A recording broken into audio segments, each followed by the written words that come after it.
29절로 46절. 예.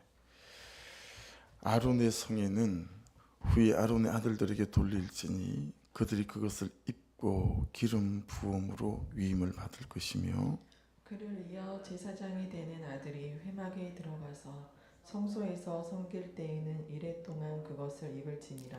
너는 위임식 순양을 가져다가 거룩한 곳에서 그 고기를 삶고 아론과 그의 아들들은 회막 문에서 그 순양의 고기와 광주리에 있는 떡을 먹을지라.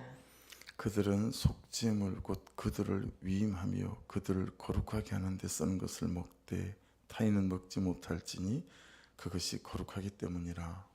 위임식 고기나 떡이 아침까지 남아있으면 그것을 불에 사질 이는 거룩한즉 먹지 못할지니라. 너는 내가 내게 한 모든 명령대로 아론과 그의 아들들에게 그같이 하여 이레 동안 위임식을 행하되 매일 수송아지 하나로 속죄하기 위하여 속죄제를 드리며 또 제단을 위하여 속죄하여 깨끗하게 하고 그것에 기름을 부어 거룩하게 하라. 너는 이레 동안 제단을 위하여 속죄하여 거룩하게 하라. 그리하면 지극히 거룩한 제단이 되리니 제단에 접촉하는 모든 것이 거룩하리라. 내가 제단 위에 드릴 것은 이러하니라.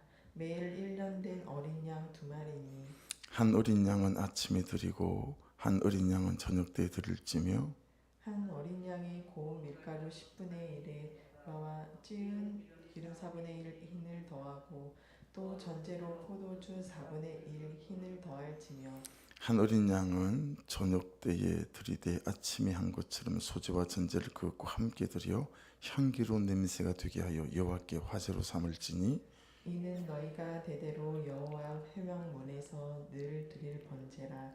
내가 거기서 너희와 만나고 내게 말하리라. 내가 거기서 이스라엘 자손을 만나리니 내 영광으로 말미암아 회막이 거룩하게 될지라. 내가 그 회막과 제단을 거룩하게 하며 아론과 그의 아들들도 거룩하게 하여 내게 제사장 직분을 행하게 하며 내가 이스라엘 자손 중에 거하여 그들의 하나님이 되리니 그들은 내가 그들의 하나님 여호와로서 그들 중에 거하려고 그들을 애굽 땅에서 인도하여 낸 줄을 알리라. 나는 그들의 하나님 여호와니라. 아멘. 29절을 말씀해 보면 아론의 성이 말 그대로 풀면 코데스 베게드라고 해서요, 거룩한 의복, 뭐 거룩한 옷이다, 거룩한 예복이다, 그렇게 말할 수 있죠. 바로 좀 적용 질문으로 들어가 보면 나는 나에게 무슨 옷을 입히기 원하는가? 나는 무슨 옷을 입고 살기 원하나? 뭐 이런 거죠. 지금 이 성의가 되게 중요해 보이지 않습니까? 아론 아들들에게도 그대로 입히게 만들고요. 그리고 그 다음에 제성이 되는 아들도 또 회막에 들어가서 성소에 섬길 때는 일주일 동안 이것을 입혀라 라고 말씀하고 있습니다. 옷 그러면 가장 대표적으로 몇 가지 생각나는 게 요셉이 입었던 채색 옷 여러분 기억나십니까? 케노네트 파심이라고 하는 옷. 그래서 말씀 보시면 창세기 30장 23절에 같이 한번 읽어보십시오. 요셉이 형들에게 이르매 그 형들이 요셉의 옷 그가 입은 채색 옷을 벗기고, 이 당시 입었던 유목민들의 겉옷은 손목까지 짧았다라는 거 우리가 말씀하고 나눴었잖아요, 그렇죠? 발꿈치를 덮지 않는 짧은 소매를 가진 겉옷이었습니다. 그래 양을 치고 일을 하기 되게 편했으니까요. 그런데 이 요셉이 입었던 게노데트 파심이라고 하는 이 옷은 이까지 늘어지는 옷이고 바지도 치마처럼 쭉쭉 땅에 끌리는 거예요. 그러니까 이건 일하는 사람의 옷이 아니죠. 일하는 사람을 감독하고 관리하는 그런 사람들이 입었던 옷인데, 그는 귀족이나 왕족이나 입었던 옷을 유독 야곱은 요셉에게만 그 옷을 입혔다라고 하는 것이죠. 근데 여러분, 실상 우리가 그런 옷을 부러워하지 않는가라고 하는 것이요. 우리가 입고 싶어하는 옷이 그런 옷이죠. 가질 수만 있다면 그는 채색 옷을 입고 싶어 하잖아요. 그래서 요셉의 형들을 만나자마자 이 채색 옷부터 막 벗겨내요. 이것부터 막 벗겨서 요셉에게서 옷과 분리를 시키죠. 그래서 제 개인적으로는 이제 그랬었어요.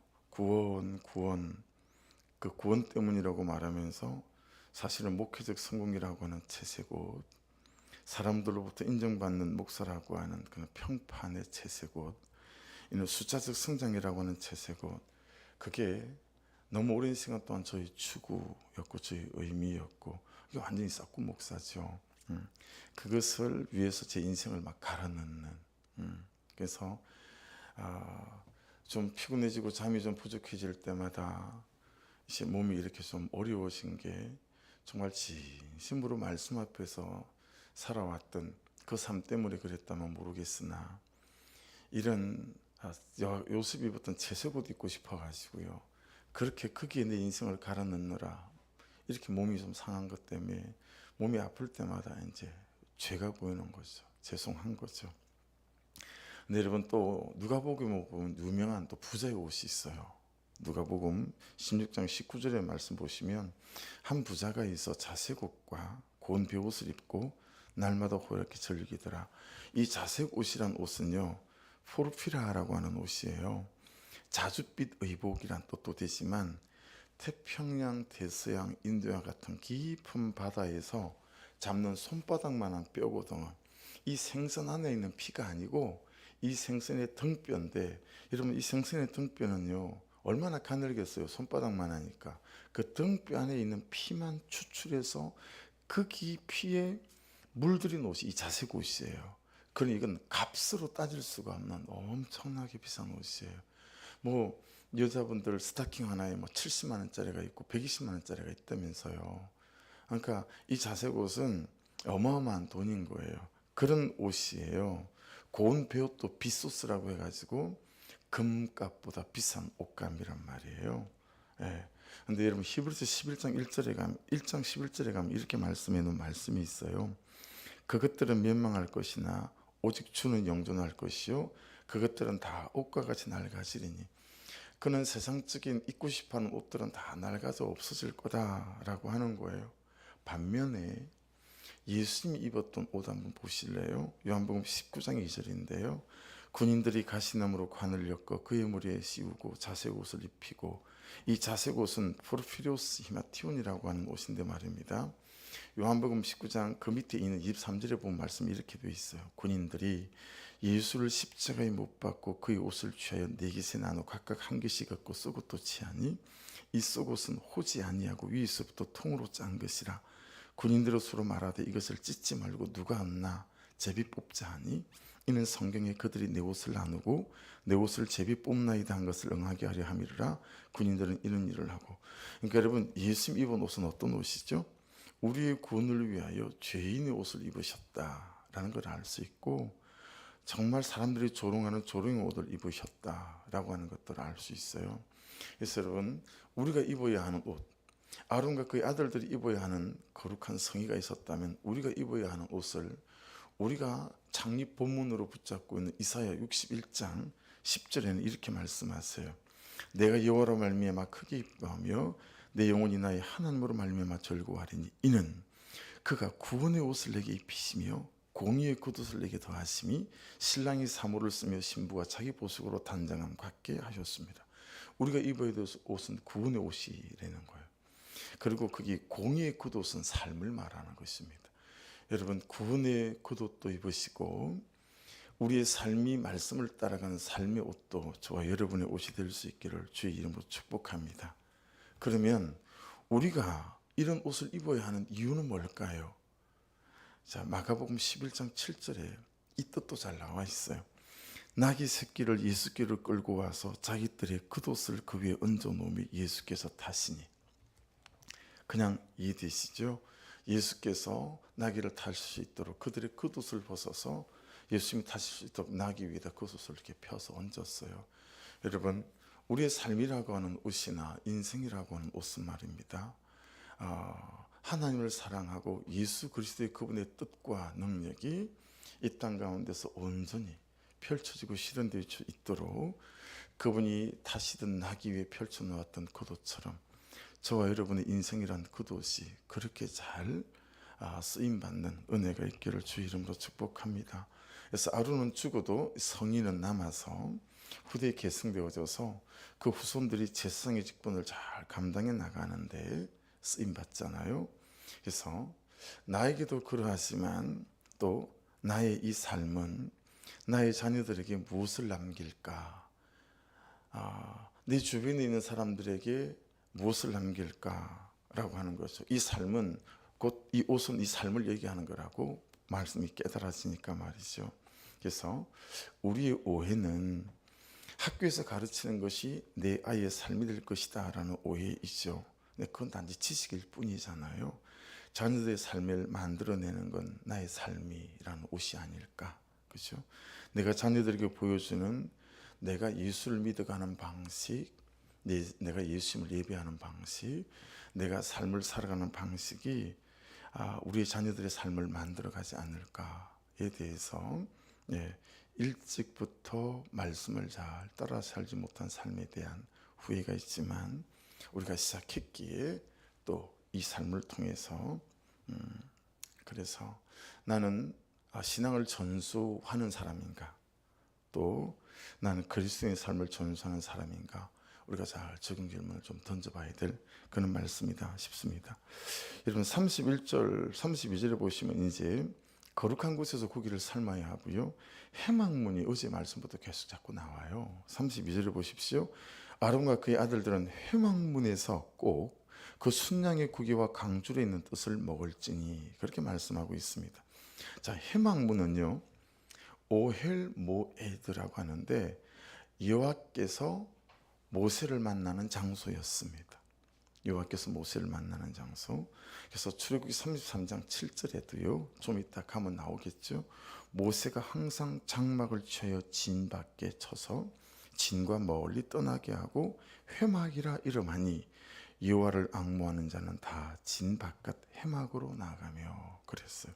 그러니까 모세뿐만 아니라 이스라엘 백성들도 하나님 앞에 나아가는 그런 장소고 하나님을 만나는 곳이다라는 거죠. 이건 출애굽기 33장 11절 제가 되게 청년회 때 좋아했던 말씀이에요. 여러분 모세 선생님이 너무너무 대단해 보이는 거죠. 여호수아는 모세 선생님의 시종이잖아요. 비서잖아요. 야, 어떻게 저렇게 하나님과 대면하여 말씀을 나누고 저럴 수 있을까? 이런 거죠. 너무너무 그 간격이 큰 거예요. 모세 선생님의 삶과 자기의 삶이. 여러분도 그렇게 느끼지 않아요? 성경에 나오는 어떤 사람들, 간증을 나누는 어떤 사람들의 거룩한 삶과 내 삶이 참 간격이 있다, 이런 생각하시잖아요. 여러분 그런 간격들을 어떻게 메워 나갈까요? 여호수아를 통해서, 회막을 통해서 이렇게 말씀하십니다. 자막을 보십시오.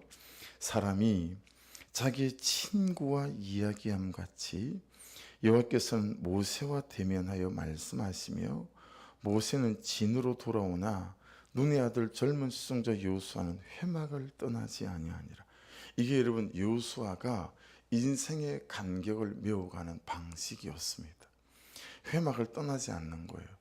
이스라엘 백성들뿐만 아니라 모세 스님도 장막에 들어가 잠을 청하는데 여러분 여호수아는 회막에서 하나님 그분 앞에 앉았더라라고 하는 거죠. 그래서 여러분 회막은 한번 따라해 보십시오. 차이를 극복하는 장소입니다. 시작. 차이를 극복하는 장소. 이 회막은요 차이가 아무것도 아닌 것으로 만드는 장소예요. 또 하나 더, 이 회막은 차이를 오히려 감사로 바꾸고 능력으로 바꾸는 장소예요. 할렐루야. 이게 회막이에요. 회막. 그래서 여러분 이런저런 열등감이 있고 이런저런 참 어려움이 있고 이럴 때마다 여러분 예수께서 그러하시고 모세 선생님이 그러하시고 이스라엘 백성들이 그랬던 것처럼 또 여호수아가 그랬던 것처럼 이 회막에서 차이를 극복하시고 또 차이가 아무것도 아닌 것으로, 그리고 차이를 오히려 감사로 만들고 능력으로 만들어가는 그런 저와 여러분 될 수 있기를 주의 이름으로 축복합니다. 민수기 12장 8절 말씀인데요. 그와는 내가 대면하여 명백히 말하고 은밀한 말로 하지 아니하며 그는 또 여호와의 형상을 보거늘 너희가 어찌하여 내 종 모세 비방하기를 두려워하지 아니하느냐. 42절 이는 너희가 대대로 여호와 앞 회막문에서 늘 드릴 번제라. 내가 거기서 너희와 만나고 내게 말하리라. 여러분, 이 회막에서요, 하나님은 여러분에게 말씀하시겠대요. 그리고 들으시겠대요. 또 우리는 듣게 된다는 거예요. 민수기 7장 89절에는요 모세가 회막에 들어가서 여호와께 말하라 할 때에 정극계 위 속죄소 위의 두 그룹 사이에서 자기에게 말씀하시는 목소리를 들었으니 여호와께서 그에게 말씀하심이었더라. 여러분, 하나님을 대면하는 공간 회막, 하나님을 대면하는 시간 회막, 하나님의 마음과 생각과 말씀이 들리는 장소 회막, 하나님을 볼 수 있는 장소 회막이었다라는 것이니 이 새벽이 회막 아니겠어요? 말씀을 큐티하는 시간과 그 공간, 그 장소가 회막 아니겠어요? 여러분, 가능하시다면 온라인 시대가 되어져서 저 코로나 때문에 또 12월에 코로나가 1월 달에 코로나가 유행할지도 모르겠다라는 게 보건당국의 이야기인 것 같아요. 근데 코로나가 되면서 가장 우리가 타격을 받는 게 뭐죠? 우리의 회막이 없어서 간다라고 하는 것이니 구약적인 말씀으로만 치부하지 마시고요. 이 교회 시대, 성령 시대, 말씀 시대를 살아가는 여러분과 저 이 회막에 서서 하나님 그분의 말씀 앞에 서는 일이 여러분 타협되지 않는 은혜 또한 있기를, 또 가능하다면 그렇게 예배 초소에서 말씀 앞에 서시고 기도하시는 은혜가 있기를 주의 이름으로 축복합니다. 자, 33절 보십시오. 그들은 속죄물 곧 그들을 위임하며 그들을 거룩하는 데 쓰는 것을 먹되, 동그라미를 해보십시오. 먹되. 아칼리라고 하는 것인데요, 그냥 이 먹되라는 단어가 탁 나오는데 한 사람이 탁 떠올랐어요. 묵상하며. 누가 여러분 떠오르십니까? 다니엘입니다. 다니엘 1장 8절로 9절인데요 다니엘은 뜻을 정하여 왕의 음식과 그가 마시는 포도주로 자기를 더럽히지 아니하리라고, 자기를 더럽히지 아니하도록 환관장에게 구하니 하나님이 다니엘로 하여금 환관장에게 은혜와 긍휼을 얻게 하신지라. 그러니까 여러분, 이 먹는 것이 여러분 그들을 거룩하게 하는 데 쓰는 것을 먹되, 33절을 다시 보세요. 그들을 거룩하게 하는 데 쓰는 것을 먹되. 여러분, 먹는 것이 내 거룩함과 연관이 있다는 거예요. 예, 그렇죠? 그러니까 우리는 음식도 먹지만 뭐도 먹죠? 문화도 먹죠. 이 시대의 생활 방식도 먹죠. 여러분, 생활 방식, 이 시대의 문화, 이런 모든 것들이 내 거룩함과 연관성이 있다라고 볼진데, 그렇죠? 다니엘은 뜻을 정했어요. 그래서 우상에게 바쳐진 음식은 먹지 않겠습니다. 왜요?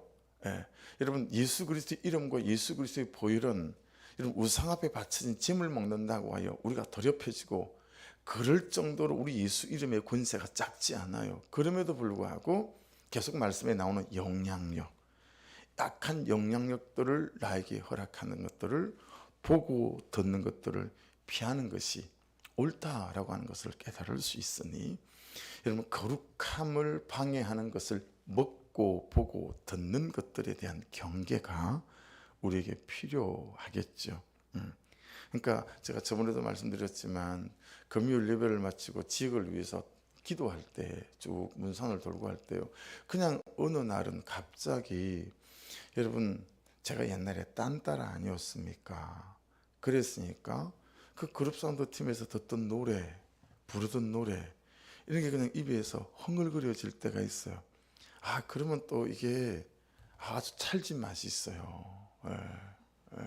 호텔 캘리포니아, 명곡이잖아요. 뭐 그런 거, 그렇죠? 잘 부르는 18분 곡이 여러분도 있으시죠? 저도 그런 것들이 있었단 말이에요. 근데 이제 그런 것들이 그냥 아무것도 아닌 것처럼 대하는 이런 것들에 대해서 우리가 경계함이 필요하겠다. 이런 것들도 그냥 먹되라는 이 한 단어에, 근데 그 앞에 그들을 거룩하게 하는 데 쓰는 것을 먹되라고 앞에 말씀이 붙어 있는 걸 보면서 또다시 한번 나를 좀 돌아보는 거죠. 예. 자, 36절 보십시오. 또 제단을 위하여 제단 밑줄. 37절. 너는 이래 동안 제단을 위하여 밑줄. 계속 제단을 여러분 속죄하고 거룩하게 하래요. 제단이 뭐예요? 말 그대로 예배 처소 아닙니까? 30절 또 보십시오. 그리하면 지극히 거룩한 제단이 되리니 제단에 접촉하는 모든 것이 거룩하여지리라. 세상에 여러분 오늘날로 그대로 가져와서 그대로 한번 비교해 보십시다. 이 제단은 지금 이 예배실일 수 있잖아요. 교회일 수 있잖아요. 이걸 거룩하게 하래요. 깨끗하게 하래요. 그럼 어떻게 된대요? 제단에 접촉하는 모든 것이 거룩하게 된대요. 이 구약적인 말씀을 문자적으로 말씀을 항상 적용하는 건 조심해야 되거든요. 예, 말씀은 문자적으로 해석하는 게 있고 상징으로 해석하는 게 있어요. 근데 대부분의 말씀들은 이제 상징으로 잘 해석해 가는데 큐티를 할 때는 또 문자적으로 해석이 되는 말씀들이 많이 있잖아요. 그러니까 이 제단을 그대로 문자적으로 해석하기는 이건 좀 대단히 간격이 있어요. 지금 신약 시대고 성령 시대고 말씀 시대이기 때문에 그럼에도 불구하고 여러분 성경이 계속 장소와 공간에 대해서 민감하게 말씀하신다라는 거예요. 그렇잖아요. 그렇죠? 예배하는 처소, 기도하는 처소에 대해서 되게 예민하게 중요하게 말씀하신다라고 하는 거 아니겠어요?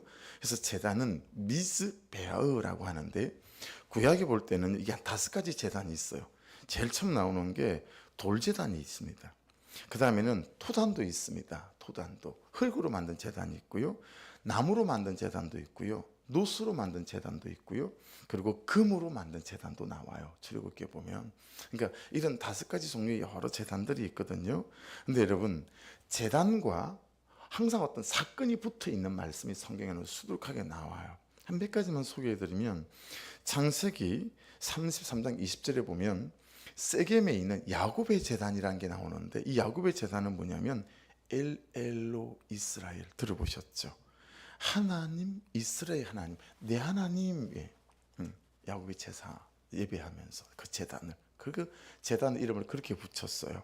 출애굽기 17장 15절 지나왔는데 기억나시는지 르비딤에 있는 모세가 쌓은 제단이 있는데요. 이 제단의 이름은 여호와 니시입니다. 승리를 주신 하나님. 그러니까 그 예배하는 제단마다 다 닉네임이 별명이 붙어 있어요. 사사기 6장 24절에 가면 오브라의 기본이 쌓은 제단이 있는데 여호와 샬롬 내게 평강을 주시는 하나님. 이 제단마다 다 닉네임이 붙어 있더라라고 하는 것이니 그 얘기는 뭐예요? 그 제단마다 예배할 때마다 하나님의 현현, 하나님의 역사가 있었다라고 하는 것이죠. 제단은 곧 예배다. 제단은 곧 예배이기 때문이다라고 하는 것을 깨달아 알 수 있습니다. 그래서 여러분 어제였나요? 그제였나요? 기도가 말로 하는 기도가 있고 삶으로 하는 기도가 있다 그랬죠. 우리는 대부분 말로 하는 기도는 잘하지만 삶으로 하는 기도를 너무 못한다. 그런데 왜 삶으로 하는 기도가 안 될까? 그 이유는 말로 하는 기도에 깊이가 없기 때문에 성령의 충만함을 받는 기도가 없기 때문이다 라고 우리가 말씀을 해석해 나누지 않았습니까?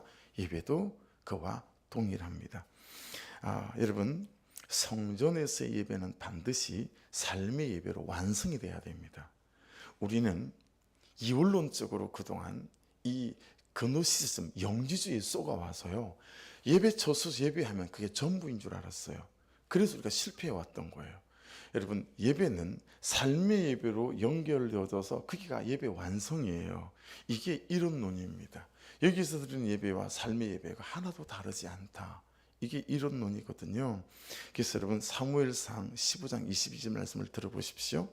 사무엘이 이르되 여호와께서 번제와 다른 제사를 그의 목소리를 청종하는 것을 좋아하심 같이 좋아하시겠나이까. 순종이 제사보다 낫고 듣는 것이 순양의 기름보다 나오니. 성경이 너무 딱딱 들어맞죠. 이게 뭐예요? 너는 왜 예배하는 예배는 있지만 삶에서 예배는 없니? 여러분이 순종은 삶의 예배를 말하는 거 아니에요? 이 삶으로 예배하는 게 너무너무 중요하다는 거예요. 그래서 여러분 예배 처수의 예배가 삶의 예배로 완성이 되어야 되는데 삶의 예배, 성품의 예배라고 이름을 붙여봤어요. 성품의 예배, 태도의 예배라고 이름을 붙여봤어요. 말의 예배라고 이름을 붙여봤어요. 여기서 예배는 우리는 되는데 말의 예배가 없어. 성품의 예배도 없고 태도의 예배도 없는 거예요. 이 삶의 예배가 총체적으로 없는 거죠. 그런데 우리는 예배는 있는데 삶의 예배가 잘 안 되잖아요. 해서 말하는 기도와 삶으로 하는 기도 그렇게 나누어 봤듯이 여러분 역설적으로 중요해지는 게 어떤 거냐면 삶의 예배 말고 여러분 예배 드릴 처수에서 예배에 목숨을 걸어야 그죠? 성전에서 예배 이 삶의 예배를 살아갈 수 있는 충분한 하나님과의 만남이 있지 않겠는가라는 거예요. 그러니까 여러분 이 회막은 곧 하나님과 만나는 장소인데 이 예배에서 하나님과 충분히 깊이 온전히 만나시고 하나님이 만지시고 고치셔서 우리의 삶의 예배에서 현실에서 그 사람하고 그 문제와 살아갈 때 삶의 예배가 되어지는 은혜 또한 저와 여러분의 예배일 수 있기를 주의 이름으로 축복합니다. 그러니까 보세요. 마음은 꿀떡 같은데 잘 안 됩니다. 그때 내 예배를 살펴야 합니다. 그래서 오늘 제 설교 큐티 제목은 내 예배를 살펴라로 잡았습니다. 예. 여러분 정말 마음은 꿀떡 같아요. 목사님 다 알겠거든요. 머리로는. 근데 딱 현실에 가면 딱 그 사람을 보면 안 돼요. 내 예배를 살펴야 합니다. 내 예배가 정말 하나님의 만지심 있는 예배인가. 그러니 하나님의 만지심 있는 예배가 되기 위해서 정말 사모하고 간절해야 된다라고 하는 거죠. 그래서 여러분 이 예배를 어떻게 드리라고 말하냐면 38절 넘어가 보십시다. 이 예배를 어떻게 드리라고 말하냐면 자 38절 중간에 매일 밑줄 그어보세요. 매일 39절에 아침에 드리고 밑줄 뒤에 저녁 때에 드릴지며 밑줄 41절 가보세요. 한 어린 양은 저녁 때에 드리되 밑줄 그 밑에 아침에 한 것처럼 밑줄. 여러분 예배를 어떻게 드리래요? 매일 드리래요. 어떻게 드리래요? 아침에도 드리고 저녁에도 드리래요. 사실은 소재는 낮에도 드렸거든요. 아침과 낮과 저녁에 그렇게 말씀 앞에 머무르는 거 하나님 만나는 장소가 되어져야 삶의 예배가 된다라고 하는 것이니 여러분 큐티가 놀랍게도 말씀의 예배 아닙니까? 2시간마다 알람이 울리니 여러분 그때마다 새벽에 큐티한 거 아침에 큐티한 말씀을 또 들여다보는 거 여러분 이게요. 이게 말 그대로 예배이죠. 말씀의 예배. 그렇게 계속 그 말씀을 보아가며 그렇죠. 여러분 이 말씀하고 하나도 다른 게 없잖아요. 너무 맞지 않아요? 매일 예배를 드려야 된다. 그리고 매일 너의 예배가 깊어야 한다. 간절해야 한다. 아침에도 드리고 저녁에도 드려라. 말씀이 말씀한 그대로 저와 여러분이 시도해보고 있고 도전해보고 있다 라는 거예요. 그래서 여러분 항상 참 여러분의 예배에 전심이 심기고 실리고 온 중심이 담겨져서 하나님 그분이 흠양할 수 있을 만한 번제도 되고 그리고 속죄제도 되고 화제도 되시고 속건제도 되시고 화목제도 되시고 소제도 되는 은혜가 있기를 주의 이름으로 축복합니다. 마지막 밑줄 그을 거 42절 내가 거기서 너희와 만나고 내게 말을 내가의 밑줄 43절에도 내가로부터 시작되죠. 44절도 내가로부터 시작됩니다. 45절도 내가로부터 시작됩니다.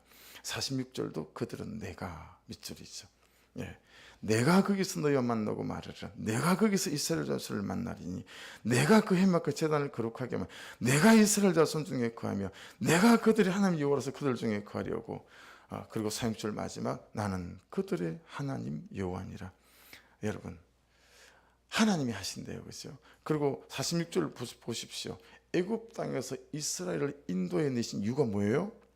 하나님 여호와로서 그들 중에 거하려고 내가 그들을 애굽에서 구출했다는 거예요. 그런데 그 방법으로 하나님이 택하여 우리에게 주신 게 뭐죠? 예배예요. 할렐루야.